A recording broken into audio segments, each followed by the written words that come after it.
Good evening दोस्तों। आज हम लोग गोला स्फीयर के बारे में पढ़ेंगे। देखेंगे कि गोला से संबंधित कौन कौन से फार्मूला होता है और इससे संबंधित सवाल हम लोग इस वीडियो में कंप्लीट करेंगे। इसे हम लोग गोले का केंद्र कहेंगे और केंद्र से कुछ दूरी पर इसके परिधि पर हम लोग ए एक पॉइंट लेते हैं। ए से अगर हम केंद्र को मिला दें, केंद्र का निर्देशांक हम ओ दे देते हैं। यदि हम ए से ओ को मिला दें तो इसे हम लोग कहेंगे गोले की त्रिज्या। इसे हम लोग क्या कहेंगे? गोले की त्रिज्या। और त्रिज्या को हम लोग स्मॉल आर से लिखते हैं। त्रिज्या को हम लोग क्या लिखते हैं? Small r. यानी त्रिज्या बराबर स्मॉल आर। यदि हम केंद्र को इस वाले पॉइंट यानी बी से मिला दें तो ये भी गोले की त्रिज्या हो जाएगी। अब हम ए से बी के बीच की दूरी को देखा जाए तो ये ए से बी के बीच की जो दूरी होगी वो गोले का व्यास होगा। ए बी क्या कहलाएगा? ए बी हमारा कहलाएगा गोले का व्यास। इसे हम कहेंगे गोले का व्यास। जो व्यास है वो त्रिज्या का क्या है? 2 गुना है। केंद्र से इधर भी त्रिज्या है और केंद्र के इधर भी त्रिज्या है, यानी 1 + 1 यानी 1 त्रिज्या और 2 त्रिज्या। ए बी क्या कहलाएगा? ए बी हमारा व्यास कहलाएगा और व्यास बराबर क्या होता है? हमारा त्रिज्या का 2 गुना। त्रिज्या का 2 गुना। और त्रिज्या बराबर हमारा हो जाएगा व्यास का आधा। त्रिज्या हमारा क्या हो जाएगा? व्यास का आधा। अब हम लोग गोला से संबंधित फार्मूला देखते हैं। सबसे पहला फार्मूला होता है गोले का आयतन। सबसे पहला फार्मूला लिखेंगे हम लोग गोले का आयतन।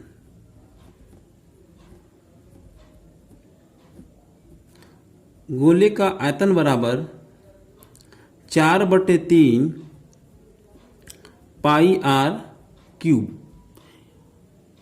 अब हम लोग दूसरा फार्मूला देखेंगे गोले का वक्र पृष्ठ। दूसरा फार्मूला हमारा क्या हो जाएगा? गोले का वक्र पृष्ठ। गोले के वक्र पृष्ठ का फार्मूला होता है 4 पाई आर स्क्वायर। गोले के हमें यहां 2 फार्मूले पढ़ने हैं। पहला गोले का आयतन 4/3 पाई आर क्यूब। दूसरा गोले का वक्र पृष्ठ 4 पाई आर स्क्वायर। अब हम लोग इससे संबंधित सवाल देखेंगे। आज के टॉपिक का पहला क्वेश्चन, उस गोले का आयतन ज्ञात कीजिए जिसकी त्रिज्या 21 सेंटीमीटर है। हमें क्या ज्ञात करना है? गोले का आयतन। तो हम सबसे पहले यहां पर गोले के आयतन का फार्मूला लिखेंगे। हम लिखेंगे गोले का आयतन। गोले के आयतन का फार्मूला होता है हमारा 4/3 पाई आर क्यूब। 4/3 पाई का मान 22/7 होता है। और देखेंगे इसकी त्रिज्या 21 दिया है तो 21 का क्यूब करिए या 21 का 3 बार गुणा कर दीजिए। 21 × 21 × 21। 7 से 21 को कैंसिल करेंगे 3 बार जाएगा और 3 से 3 को कैंसिल कर दीजिए, 1 बार चला जाएगा।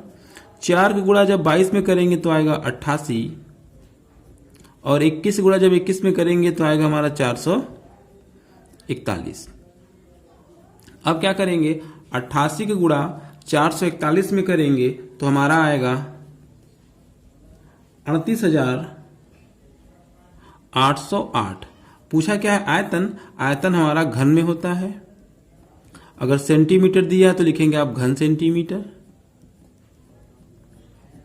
या सेंटीमीटर क्यूब में लिखेंगे। यही हमारा क्या कहलाएगा? आंसर।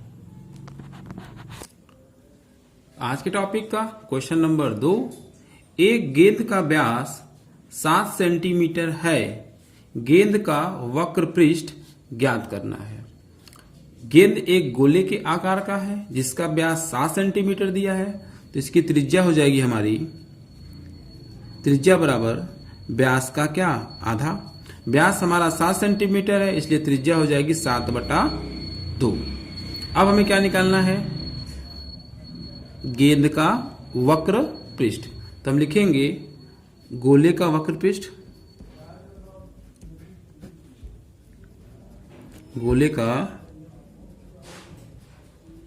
वक्र पृष्ठ। तो गोले के वक्र पृष्ठ का फार्मूला है 4πr²। तो 4π की वैल्यू 22/7 और त्रिज्या की वैल्यू कितनी है, 7/2। तो हम यहाँ लिख देंगे 7/2 गुणे 7/2, क्योंकि त्रिज्या का स्क्वायर है इसलिए हम 7/2 गुणे में 7/2 लिख देंगे। 7 से 7 कैंसिल हो जाएगा, 2 से काटिए 4 को 2 बार में जाएगा, फिर 2 से काट दीजिए 2 को 1 बार में चला जाएगा। अब क्या करेंगे, 7 गुणा जब हम 22 में करेंगे तो हमारा आ जाएगा 154 वर्ग सेमी, क्योंकि वक्र पृष्ठ हमेशा वर्ग सेंटीमीटर में होगा। यदि इसका मात्रक सेंटीमीटर में दिया रहेगा तो वर्ग सेमी, यदि मीटर में दिया रहता तो मीटर में लिखते। यही हमारा क्या कहलाएगा, आंसर कहलाएगा। अब इसके बाद जो हम क्वेश्चन बताने जा रहे हैं वो काफी इंपॉर्टेंट है। उससे पहले हम उससे संबंधित फार्मूला आपको बताएंगे। वो फार्मूला आप आसानी से समझ जाएंगे और उस पर आधारित सवाल आप आसानी से लगा पाएंगे। आइए स्टार्ट करते हैं। जैसा कि आपको दिख रहा होगा यहाँ 2 गोले हैं, पहला गोला और दूसरा गोला। पहले गोले की त्रिज्या है r1 और दूसरे गोले की त्रिज्या है r2। यदि आपको 2 गोलों के त्रिज्या का अनुपात दिया गया हो, r1 संबंधे r2, यदि आपको 2 गोले के त्रिज्याओं का अनुपात दिया गया हो और आपसे इन दोनों गोलों के आयतनों का अनुपात पूछे, तो आपको करना क्या होगा, दोनों के त्रिज्याओं के अनुपात का क्यूब करेंगे तो हमें गोले के आयतन का अनुपात मिल जाएगा। तो इस फार्मूले को हम यहां लिखेंगे,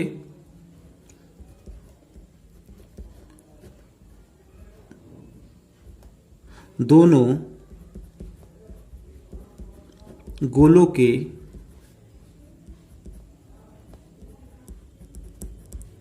आयतनों का अनुपात बराबर पहले त्रिज्या का क्यूब r1 का क्यूब अनुपात में दूसरे त्रिज्या का क्यूब r2 का क्या कर देंगे, हम क्यूब कर देंगे।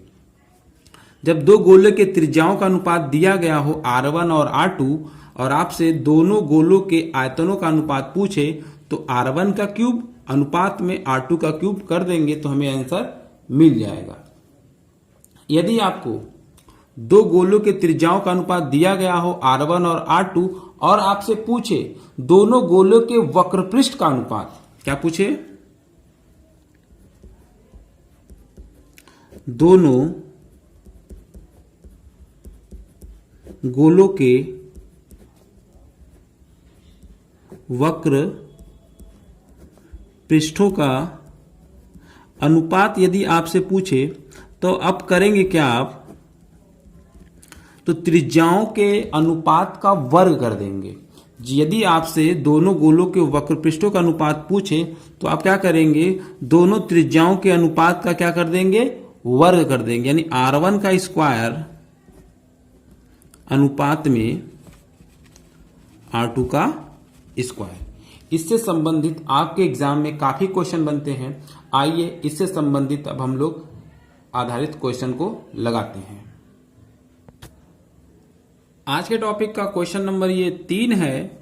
2 गोलों की त्रिज्याओं में 2 संबंधित 3 का अनुपात है तो गोलों के आयतनों का अनुपात ज्ञात करना है। जैसा कि अभी हमने फार्मूला बताया है आपको, 2 गोलों के त्रिज्याओं में 2 संबंधित 3 का अनुपात दिया गया हो, यदि आयतन का अनुपात पूछे तो आपको करना है त्रिज्या के अनुपात का क्यूब।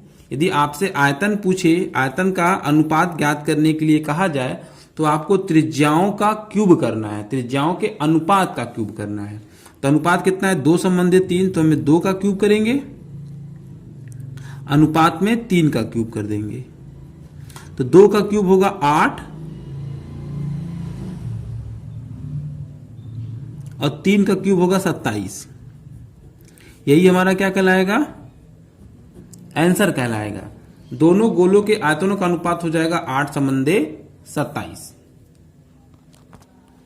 ये आज के टॉपिक का क्वेश्चन नंबर 4 है। दो गोलों की त्रिज्याओं में एक संबंधे 3 का अनुपात है, तो गोलों के आयतनों का अनुपात ज्ञात करने के लिए कह रहा है। त्रिज्या का अनुपात दिया है, यदि आयतन का अनुपात पूछेगा तो आपको करना है त्रिज्या के अनुपात का क्यूब कर देना है। जैसा कि हम फार्मूला से लिखे हुए हैं, हम देख सकते हैं।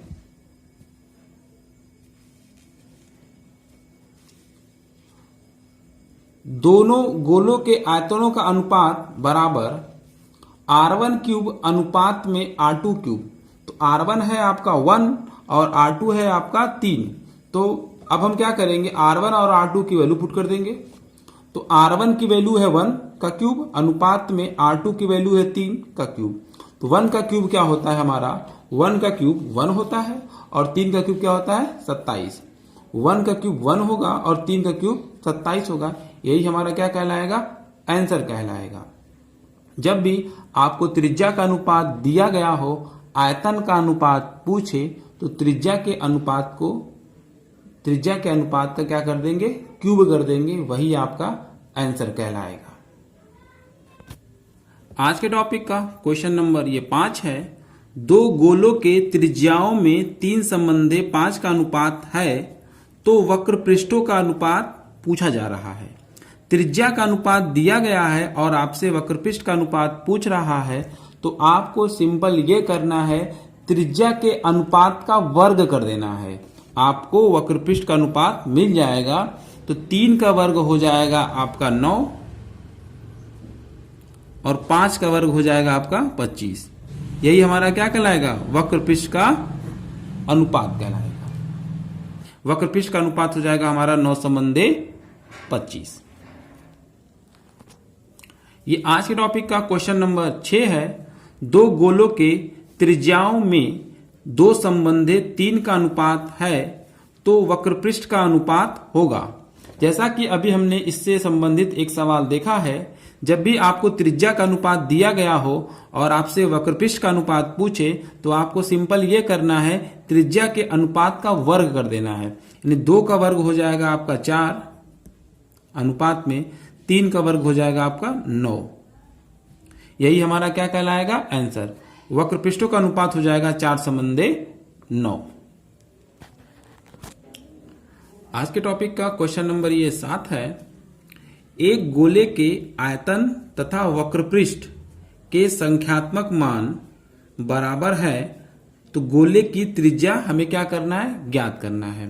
क्या क्या बराबर है, गोले का आयतन, गोले का जो आयतन है वो किसके बराबर है, गोले का आयतन बराबर है वक्र पृष्ठ के, गोले के वक्र पृष्ठ के। तो आपको करना ये होगा, सबसे पहले हमें गोले के आयतन का फार्मूला लिखना होगा, 4/3 पाई r क्यूब। अब हम इधर लिखेंगे गोले के वक्र पृष्ठ का फार्मूला 4 पाई r स्क्वायर। अब क्या करेंगे, 4 से हम 4 कैंसिल कर देंगे, पाई से पाई कैंसिल कर देंगे। यहाँ r 3 बार है और यहाँ r 2 बार है, तो इसको जब हम कैंसिल करेंगे तो यहाँ 1 बार हमारा बच जाएगा। तो हम क्या लिखेंगे, यहाँ पे r/3 बराबर इधर 1 हो जाएगा। तो r बराबर क्या हो जाएगा हमारा, 3 कूड़ा जब हम 1 में कर देंगे तो 3 आ जाएगा हमारा। यानी इस गोले की त्रिज्या क्या आ जाएगी, 3। यही हमारा क्या कहलाएगा, आंसर। आज के टॉपिक का ये क्वेश्चन नंबर 8 है। 6 सेमी त्रिज्या के एक गोले को पिघलाकर 3 गोलियां बनाई गई हैं। यदि 2 गोलियों की त्रिज्याएं क्रमशः 3 सेमी तथा 4 सेमी है, तो तीसरी गोली की त्रिज्या ज्ञात कीजिए। तो यहां पर हम देखेंगे कि एक गोला है जिसकी त्रिज्या दे रखा है 6 सेंटीमीटर। इस गोले को पिघलाकर 3 छोटी छोटी गोलियां बनाई गई हैं, जिसमें पहले गोली की त्रिज्या दे रखा है 3 सेंटीमीटर, ठीक। दूसरे गोली की त्रिज्या दे रखा है 4 सेंटीमीटर और तीसरे गोली की त्रिज्या आपसे क्या कर रहा है, पूछ रहा है। तीसरी गोली की त्रिज्या हमें ज्ञात करना है।